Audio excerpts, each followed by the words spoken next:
नमस्कार दोस्तों, मैं दीपक शर्मा अंग्रेश आपका स्वागत करता हूं द लीगल चैम्बर में। अब दोस्तों, आज हम बात करने वाले हैं एक ऐसे कानूनी प्रोसेस के बारे में या एक ऐसे माध्यम के बारे में जहां पर एक दिन के भीतर आपका पूरा केस का निपटारा हो जाता है। जी हां, अब आप कहेंगे सर ये बातें तो हमने पहली बार सुनी है, पर मैं अगर आपको इसके बारे में थोड़ी सी डीप जानकारी दूंगा तो यकीन माने आपने ये बातें कहीं ना कहीं जरूर सुनी होंगी, पर कानूनी प्रावधान आपको इसके नहीं पता होंगे। आज हम बात करेंगे कि कैसे आप अपने विवाद को मात्र एक दिन में ही निपटारा करवा सकते हैं, कानून के किस प्रावधानों में ऐसा बताया गया है, और वो जो माध्यम है उसके बारे में थोड़ा सा डिटेल में जानेंगे।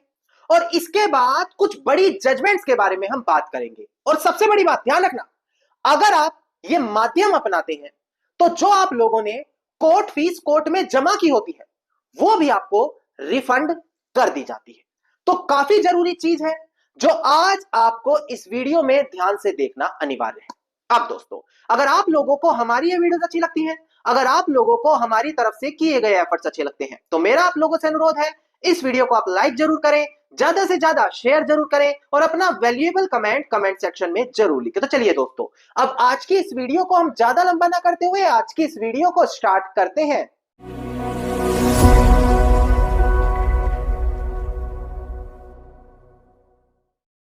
अब दोस्तों, सबसे पहले वीडियो की स्टार्टिंग में मैं आपको बताऊं कोड ऑफ सिविल प्रोसीजर 1908 के बारे में। देखिए, यह एक ऐसा कानून है जो हर प्रकार के सिविल विवाद में क्या कानूनी प्रक्रिया अपनाई जाती है, किस तरीके से अपनाई जाती है, क्या माध्यम रहता है, यह सारी जानकारी इस एक सिंगल कानून में बताई गई है। नाउ, अगर आप इसी कानून का सेक्शन 89 देखें तो वो आपको बताता है कुछ ऐसे माध्यम के बारे में जहां पर आप जल्दी से जल्दी अपने कोर्ट केस का निपटारा करा सकते हैं।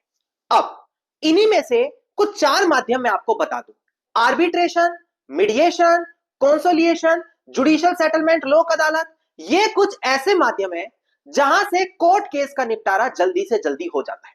जो आपको निपटारा करने में पहले सालों साल लगते थे, यहां पर मात्र कुछ दिनों या महीनों में आप अपने केस का समाधान इन माध्यम से करवा सकते हैं। इन्हीं में से एक माध्यम आता है लोक अदालत।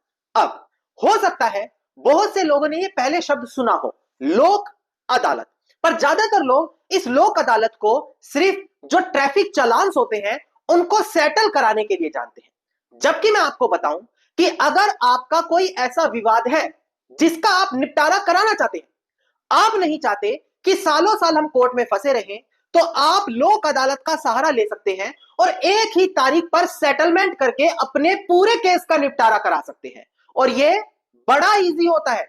ऐसा नहीं इसके लिए आपको बड़े कानूनी प्रावधान अपनाने हैं, आपको सिर्फ इतना करना है कि दोनों पार्टियों को राजी करके लोक अदालत में सेटलमेंट के लिए जाना है। दोनों पार्टी अपनी अपनी बातें रखेंगी, दोनों की सिचुएशन सुनी जाएंगी और जो दोनों पार्टियों के लिए बेनिफिशियरी थिंग रहेंगी वो यहां पर सेटलमेंट किया जाएगा। सबसे बड़ी बात, कई बार देखने को मिलता है कि लोग कोर्ट केस के अंदर भारी भरकम कोर्ट फीस जमा कर देते हैं। अब जो आपने कोर्ट फीस जमा की है वो भी अगर आप लोक अदालत से जाकर आपस में सेटलमेंट करके केस का निपटारा कराते हैं तो वो कोर्ट फीस भी आपको रिफंड कर देता है कोर्ट। देखिए कितना बेनिफिट है इस एक कानूनी प्रोसेस से ना। अब हम थोड़ा सा लीगली बात करते हैं कि कैसे क्या क्या माध्यम अपनाना पड़ता है। स्टेप बाय स्टेप आपको पूरा लोक अदालत का कंसेप्ट समझा दूं ताकि कंसेप्ट पूरा क्लियर हो। डिस्प्ले पर देखकर ध्यान दें आप एक बार। सबसे पहले आपको यह देखना होगा क्या आपका ऑलरेडी कोई पेंडिंग केस है, यानी कि पहले से केस चल रहा है, या फिर अभी केस फाइल होने वाला है, उसको बोलते हैं प्री लिटिगेशन केस। दोनों केसेस के अंदर आप लोक अदालत का सहारा अपना सकते हैं। जी हां, चाहे केस पहले से पेंडिंग हो या नया नया केस कोर्ट में जाने वाला हो, दोनों में आप लोक अदालत से केस को खत्म करवा सकते हैं। इसके बाद पता लगाने के बाद कि आपका केस कौन सा है, सेकंड स्टेप आता है कि दोनों पार्टियों को इन्फॉर्म किया जाएगा कि आप लोगों का मैटर हम लोक अदालत में भेज रहे हैं ताकि जो आपका विवाद है उसका निपटारा कराया जा सके, सेटलमेंट कराया जा सके और दोनों पार्टियों की सहमति ली जाती है। इसके बाद जो तीसरा प्रोसेस आता है उसमें होता है कि कौन से एक लोक अदालत की बेंच बनाई जाती है चाहे नेशनल लीगल सर्विस अथॉरिटी में हो, स्टेट लीगल सर्विस अथॉरिटी में हो, डिस्ट्रिक्ट लीगल सर्विस अथॉरिटी या तालुका लीगल सर्विस अथॉरिटी। यहां पर हमारे रिटायर्ड जजेस के पैनल या लीगल एक्सपर्ट या रिटायर्ड सीनियर एडवोकेट, इनको बनाया जाता है एक तरीके से बेंच मेंबर, और वो फिर आप लोगों के विवाद का यहां पर निपटारा कराने बैठते हैं, दोनों पार्टियों की सुनवाई होती है। इसके बाद जो अगला स्टेप आता है कि दोनों पार्टियों के बीच में विवाद का निपटारा कराना, दोनों पार्टियों की सुने, आर्ग्यूमेंट सुने, फिर एक फाइनल सेटलमेंट दोनों पार्टियों के बीच कराया जाता है ताकि केस को यहीं पर खत्म कर दिया जाए। पर अगर ऐसा लगता है कि एक पार्टी जानबूझकर सेटलमेंट नहीं करना चाहती या केस ऐसे निर्णय पर है कि लोक अदालत सेटल नहीं करा पा रहा, फिर उसको दोबारा से कोर्ट भी भेज दिया जाता है ताकि सही निर्णय वहां पर लिया जा सके। नाउ अब लास्ट स्टेप आता है हमारा कि जब यहां पर कोर्ट निर्णय पर पहुंचती है लोक अदालत में, तो एक अवार्ड पास किया जाता है। अवार्ड एक प्रकार की कोर्ट के डिसीजन की तरह ही होता है, वहां पर दोनों पार्टियों के लिए कुछ कुछ बेनिफिट जरूर होता है, और अवार्ड भी आप यकीन माने कोर्ट के फैसले की तरह ही पावरफुल है, बल्कि कोर्ट के फैसले से ज्यादा पावरफुल है। ऐसा कैसे? क्योंकि अगर एक व्यक्ति कोर्ट के फैसले से नाखुश है तो वो ऊपर अपील कर सकता है बड़े कोर्ट में, पर लोक अदालत के केसेस में ऐसा नहीं होता।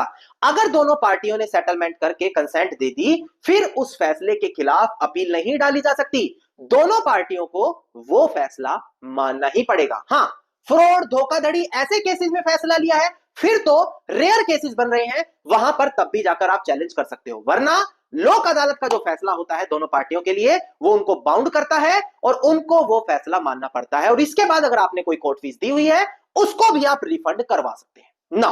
ये पूरा लीगल प्रोसेस है। अब लोक अदालत में कौन कौन से केसेस जा सकते हैं?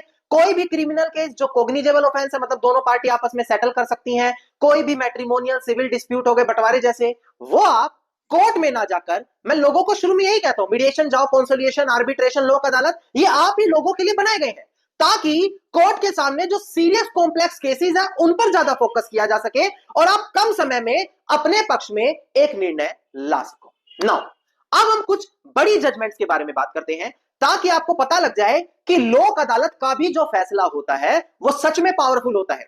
डिस्प्ले पर ध्यान दें, आपको केस टाइटल अब दिखाई देगा। देखिएगा दोस्तों, डिस्प्ले पर केस टाइटल है state of Punjab and another versus jailer Singh and others. 2008 का ये हमारा केस लो है, 2SCC 660 इसका साइटेशन नंबर है। यहां पर सुप्रीम कोर्ट ने यही हेल्ड किया था कि अगर लोक अदालत किसी अवार्ड को पास करती है तो वो फाइनल माना जाएगा और दोनों पार्टी उसके अंदर बाउंड हो जाएंगी, और उसको आप फिर अपील में ले जाकर चैलेंज नहीं कर सकते जब तक कोई फ्रॉड मिस रिप्रेजेंटेशन वहां पर ना की गई हो। जो लोक अदालत अवार्ड पास कर रही है वो भी कोर्ट की डिक्री की तरह ही पावरफुल माना जाएगा। देखिए कितना बड़ा बेनिफिशियल पॉइंट होता है आप लोगों के लिए लोक अदालत में जाना।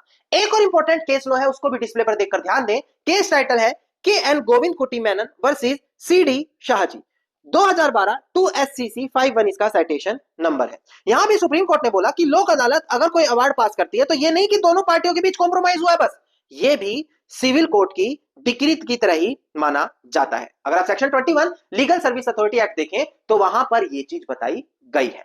इसके बाद जो हमारा आज का आखिरी केस लो है वो भी डिस्प्ले पर देखकर ध्यान दे।